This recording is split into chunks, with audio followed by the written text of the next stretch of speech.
my pinky out like this here. And he said, baby boy, here's what's gonna happen. First I'm gonna break your finger. Then I'm gonna break your face. So I learned how to close my fists, and I learned how to loud. Because a lot of times you can stop a fight just by louding somebody. Man, I wish you would. They jumping at somebody using the N-word. You know how that was. Puerto Ricans never confronted people. Our thing was, ¿Qué dijo él? ¿Qué dijo él? Why you say? And the knife came out so, people think this is an image. This is not a stereotype. Knife would come out so fast, the boy would be cut before his mama knew it. Turn his head fall off. Georgia people weren't bad with it either. Georgia has some peach knives. The point that I'm trying to make is that we learned how to confront from black Americans, and black Americans learned how to be a little smoother with the ladies with us. Because sometimes they came up a little too hard. Yo, baby. No, eso no se hace, brother. Be a little, you know, mamita, you know what you doing, how you feel. Mommy and dad, now black people say, mommy, papi. They got it from us. There was a time black people would wear no colors that were louder than black. Now they wear reds, oranges. It's from us, man. Love them rice and beans. They call it peas and rice. It's rice and beans. So we taught black folk how to make collard greens with garlic. Because they used to throw collard greens in the pan. That was not happening. I used to throw a little garlic, a little sofrito on that bad boy, man. We have a tremendous coalition. I came out of jail. Somebody made the mistake. The unwritten rule among Puerto Ricans is the moment you mess with family, ideology goes out the window. I'm okay. I'm a Christian. I am a black Puerto Rican male, and I believe in the rule of law. But don't fuck with my family. I hate to be vulgar like that, but I think you need to hear it that way. Please don't mess with my family. This is my mother. This is my sister. This is my brother. The moment you put your hands on them, it's a wrap. I'm not going to the police. They're of no use anyway. I'm not going to my minister. I'm not going to pray, because I'm going to lose my salvation today. And that's the way it was. Unfortunately, this brother made the mistake of doing that, and he's not around anymore. And I feel no remorse. Please understand me, I'm not a bad person, but he crossed the line. I'm very respectful of people's families. In fact, gang members in those days were such that if you had a fight with a rival gang member and his mother came up to you, Miss Brown came up to you and said, Philip, I hear you and Parnell gonna have a fight. I said, no, ma'am. I would lie. That's right, you lie. You don't tell an older lady you're gonna kill her son. Or you're gonna hurt him. Philip, look at me. Yes, ma'am. Did you? No, ma'am. Nothing. Drunk as a skunk from some Thunderbird. That's another thing, respect. As soon as an old person comes, you stand up straight. That's right. Reeking of alcohol. Are you drunk? No, ma'am. With juicy fruit all over your breath. And you bring her packages up to her house. This is your enemy. Bring them up to her house, and she said she'd take out her little pocketbook and try to give you a quarter, and you say, no, ma'am, nothing. Well, God bless you, baby. And she don't know that tomorrow Daryl's gonna get his ass whooped. Parnell's gonna get hurt. This guy made the mistake of doing that. He's not around anymore. And I went to jail. I'll tell you that story later because it's very difficult for me. But I learned Islam in jail. I was a Christian, and I learned the principles of black brotherhood. In those days, there weren't that many Puerto Ricans in jail. But black men taught me that this is how we roll. First of all, that guy is your brother. And I don't care what happens. You shut your mouth. You know, now we talk, we're somos chota. Everybody rats everybody out. In those days, it was like that. So in those days, the Nation of Islam had a whole philosophy and ideology called tricknology. Yaku, the white man, this and that and the other. It was incredibly fantastic and romantic and wrong. But you know something? When you saw black men standing with bow ties, 6'3", muscles behind their heads, all built up, Assalamu alaikum, brother. The respect that you had for them was unbelievable. So that was the first thing that affected me. So I come out of jail, I go to the last poets, and I begin to do poetry based on the feeling of that. Out of our group came the National Black Theater. You see this young man right here? He used to play drums in our place. Right here.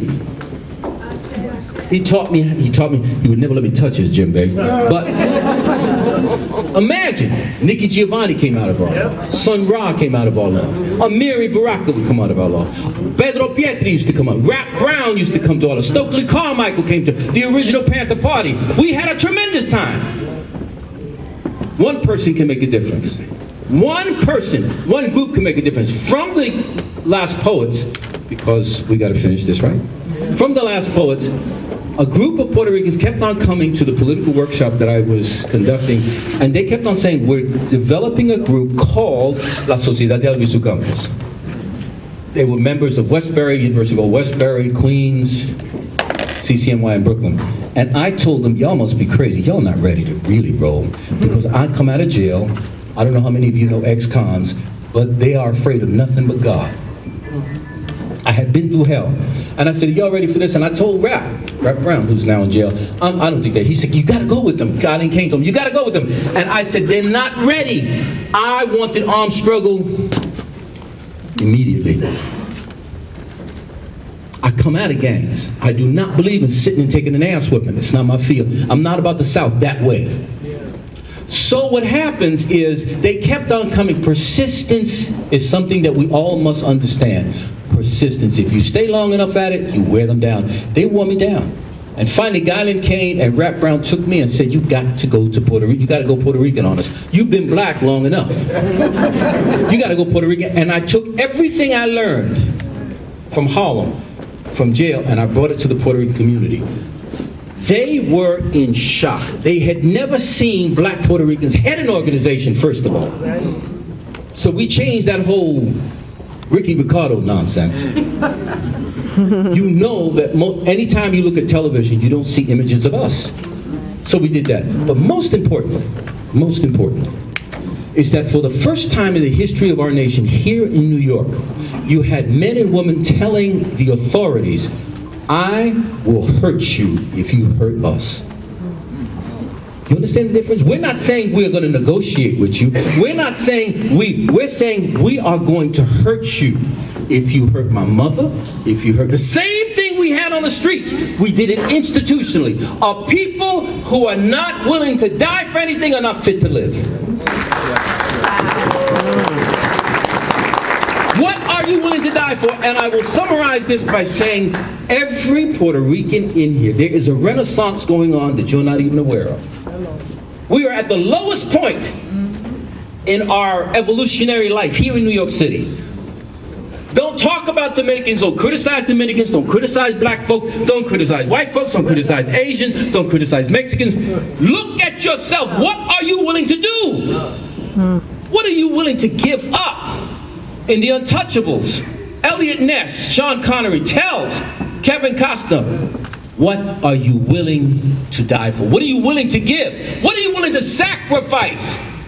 I now stand before you, two-time Emmy Award winner and all that bullshit.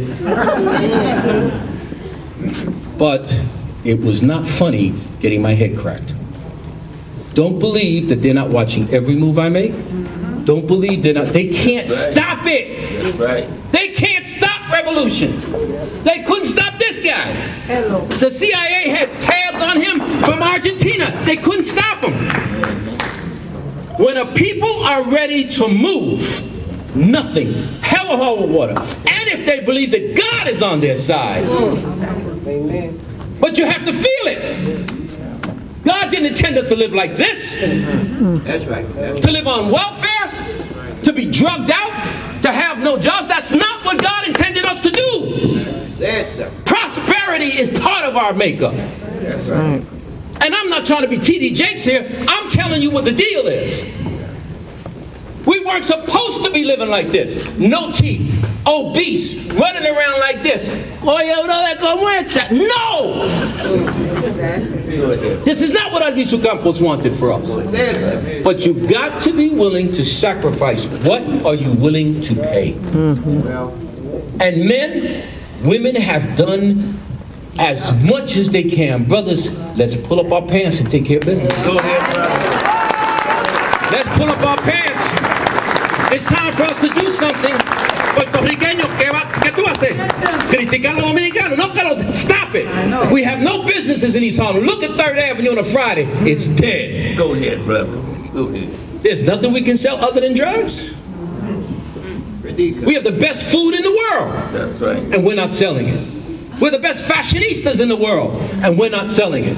We can take care of babies better than anybody, and we're not selling it. Something is wrong with us. We're so depressed and so dysfunctional that we don't understand how proud, how beautiful we are all over the world. And with this, you go to Japan and you say you're Puerto Rican, oh my God.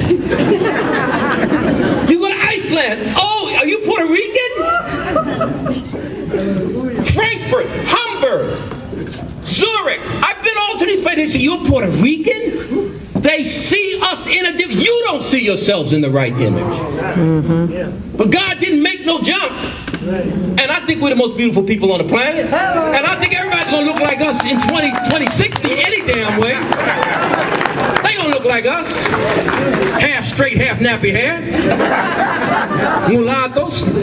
You know what time it is. Start now to think, where do I want to be? Start now to think of the revival. Start now to think of the Renaissance. Let's begin to build this nation, because I say that which was forgotten and rejected will become the cornerstone.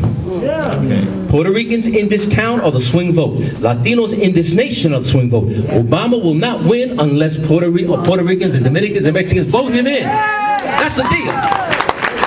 He's not going to win without us. Charlie Rangel just won an incredible election. Just won it. By the way, Adriano Espaillat, within five points.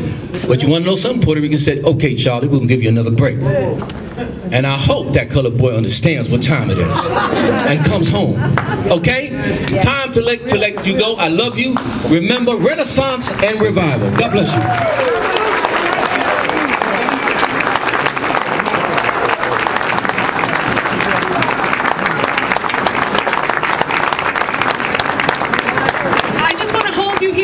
Because we have a special guest who's going to say a few words.